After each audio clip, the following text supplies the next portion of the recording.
Tumeshatoa kwenye vyombo vya habari kwamba hakuna kifaru kilichopotea. Wanachofanya hawa waandishi wa habari wenzenu ni kutokuwa na enough knowledge ya journalism na kufanya gazeti kama biashara badala ya kufanya kama ni for the mass consumption. Wanakomesha rai. Lile eneo wanazosema kifaru kimepotea, lile ni eneo la range. Sasa unapoenda kupiga range unapiga object ili kuonyesha kama umepiga. Sasa ile ni scraper. Iko kwa karibu na huko kwenye eneo la kambini mule. Sasa wao wanasema ni kifaru kweli kinaweza kikabebwa na watu watatu. Alafu kifaru si kama bajaji wala kama Land Rover.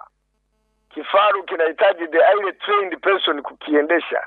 Sasa kitapoteaje? Wale ni kwa sababu wana matatizo yao mengine wanayoyajua, na alivyoandika kifaru cha jeshi cha Aibu anadhania gazeti litanunuliwa kwa wingi tu. Na tumemwambia asipotoa maelezo, yani utaona ukatili unapoanzia, kwa sababu tunasema sadism is inevitable when the situation is alarming. Na sasa tunataka kuonyesha kwamba ukatili hauepukiki kwenye watu waovu, maana anavuruga image ya nchi.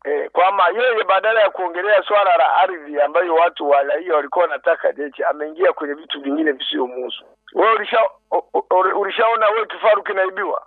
Maamuzi ni kwamba akamatwe aombe msamaha, na sasa hivi anasakwa. Na atashughulikiwa, yeye ndiye atawaeleza ameshughulikiwaje. Haya.